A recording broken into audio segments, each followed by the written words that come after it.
ప్రభునందు నాకు అత్యంత ప్రియమైనటువంటి వాళ్ళారా, మన ప్రభువును రక్షకుడైనటువంటి యేసుక్రీస్తు వారి యొక్క శుభనామంలో మీ అందరికీ నా హృదయపూర్వకమైన శుభములు వందనములు తెలియజేస్తున్నాను.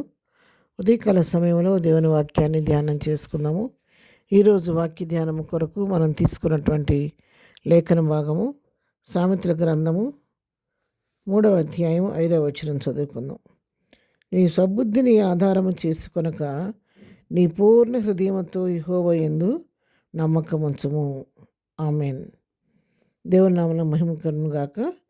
ఈ వాక్య భాగాన్ని మనం గమనించినట్లయితే జ్ఞాని అయినటువంటి సొలొమోను చెప్తున్నటువంటి మాటలు. ఎప్పుడు కూడా నీ స్వబుద్ధి మీద నువ్వు ఆధారపడొద్దు. నేను జ్ఞానిని కదా అని నువ్వు అనుకోవద్దు. నా శక్తి, నా బలము, నా జ్ఞానమని నిన్ను నువ్వు హెచ్చించుకోవద్దు. కానీ నీ స్వబుద్ధిని నువ్వు ఆధారం చేసుకోకుండా నీ స్వబుద్ధిని ప్రక్కన పెట్టి దేవుని వైపు చూస్తూ పూర్ణ హృదయంతో యెహోవా యందు నమ్మకం ఉంచు. అప్పుడు నువ్వు దేవుని కార్యాన్ని కనులారా చూడగలుగుతావు అని ఇక్కడ దేవుని వాక్యం సెలవిస్తుంది. అంతేకాదు నీ ప్రవర్తన అంతటి యందు ఆయన అధికారాన్ని ఒప్పుకోమంటున్నాడు. నిన్ను నీవు ప్రభువుకి అప్పగించుకో. నీ ఆలోచనలన్నీ పక్కన పెట్టు, నీ తలంపులు పక్కన పెట్టు, దేవుని చిత్తానికి అప్పగించుకో. సంపూర్ణమైన హృదయంతో, పూర్ణ హృదయంతో ఆయన యందు నమ్మకం ఉంచు.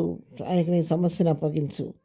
నీ ప్రవర్తన అంతటి మీద ఆయన అధికారాన్ని ఒప్పుకో. ప్రభు, నేను నా సొత్తు కాదు, విలువ పెట్టి కొనబడిన వాడను, కొనబడిన దానను, నువ్వే నాలో ఉండి నీకు ఆత్మ నడిపించమని, నా చేయి పట్టుకుని నడిపించమని ప్రభు చిత్తానికి మనం అప్పగించుకుంటే మన ప్రవర్తన మీద ఆయన అధికారాన్ని మనం అప్పగించుకున్నామంటే ఆయన మనతో కూడా ఉండి మనం నడిపించే దేవుడై ఉన్నాడు.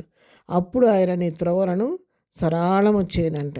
ఎప్పుడైతే మనం స్వబుద్ధిని ఆధారం చేసుకోకుండా దేవుని పైన ఆధారపట్టు నేర్చుకుంటామో, పూర్ణ హృదయంతో యెహోవా యందు నమ్మకం ఉంచుతామో, ఆయన మన ప్రవర్తన అంతటి అధికారానికి ఎప్పుడైతే ఒప్పుకుంటామో అప్పుడు ఆయన మనకు ముందుగా ఉండి మన త్రోవలను సరళం చేసే దేవుడై ఉన్నాడు.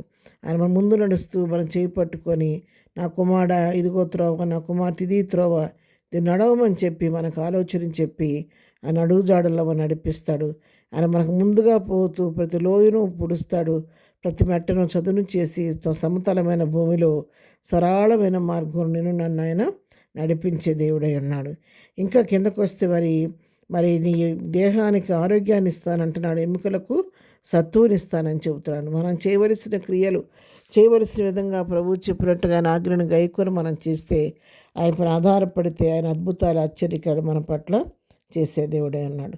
పిల్లరా, ఉదయకాలం దేవుని వాక్యం నాతో మీతో మాట్లాడుతూ ఉంది.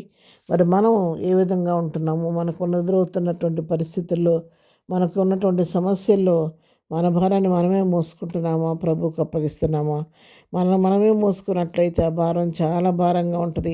మన సబుద్ధిని ఆధారం చేసుకొని మనమే మన సమస్యను పరిష్కరించుకునే ఆలోచనలో మనం ఉంటే కనుక మన జీవితంలో చాలా వేదనకు, దుఃఖానికి మనం గురైపోతూ ఉంటాము. సమస్యకు పరిష్కారం కూడా దొరకని పరిస్థితులు ఎదురవుతూ ఉంటాయి.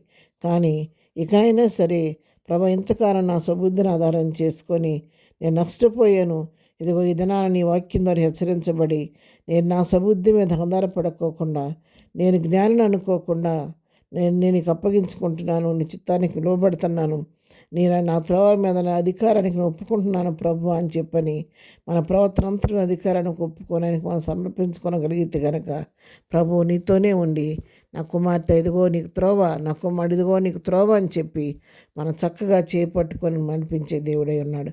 ఆ విధంగా సమస్తను చెట్టుకు శక్తి కలిగిన దేవునికి మన సమస్యలను మనం అప్పగించుకొని ప్రభు నడిపించే మరి సమతలమైన మార్గంలో నడిచిపోతూ ప్రభుకి ఇష్టానుసారంగా, ప్రభుకి ఇష్టడుగా ఈ లోకంలో జీవిద్దాము. ప్రార్థన. ప్రేమగన్న తండ్రి, పరిశుద్ధుడా, నీ పాదములకు వందనాలు. విన్న వాక్యం మా హృదయంలో భద్రపరచండి. వాక్య ప్రకారం జీవించే కృప మాకు దయచేయండి. మా స్వబుద్ధిని మేము ఆధారం చేసుకోకుండా మమ్మల్ని మేము నీకు అప్పగించుకొని నీ చిత్తానికి విధేయులమే నీ వైపు చూస్తూ ముందుకు సాగిపోయే కృప మాకు దయచేయండి. మా త్రోవలను సరళం చేయండి. మాకు ముందుగా మీరు నడిపించండి ప్రభు. ఈ దినం మేము చేయి పని పాటలో తోడుగా ఉండండి. వెళుతున్న మార్గాల్లో నీ కాపుదల దయచేయండి.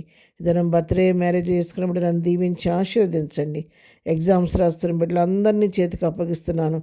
బిడ్డలందరికీ కావలసిన సమయస్సు జ్ఞానం మెళకువ చురుకుదనం కలుగు చేసి మంచిగా ఎగ్జామ్స్ రాసి మంచి విజయాన్ని పొందుకునే కృప బిడ్డలందరికీ మీరు దయచేయండి ప్రభు. నీకు స్తోత్రాలు. బలహీనలను స్వస్థపరచండి, దుఃఖంలో ఉన్న వారిని ఓదార్చండి, సమస్యలు ఉన్న వారిని విడిపించండి. ప్రతి వారి పట్టుని కృప విస్తరింప చేయమని యేసు నామములో ప్రార్థించడి పొందుకొని ఉన్నాము తండ్రి. ఆమెన్. ప్రభు కృప సదాకాలం మనందరికీ తోడే నడిపించునుగాక. ఆమెన్.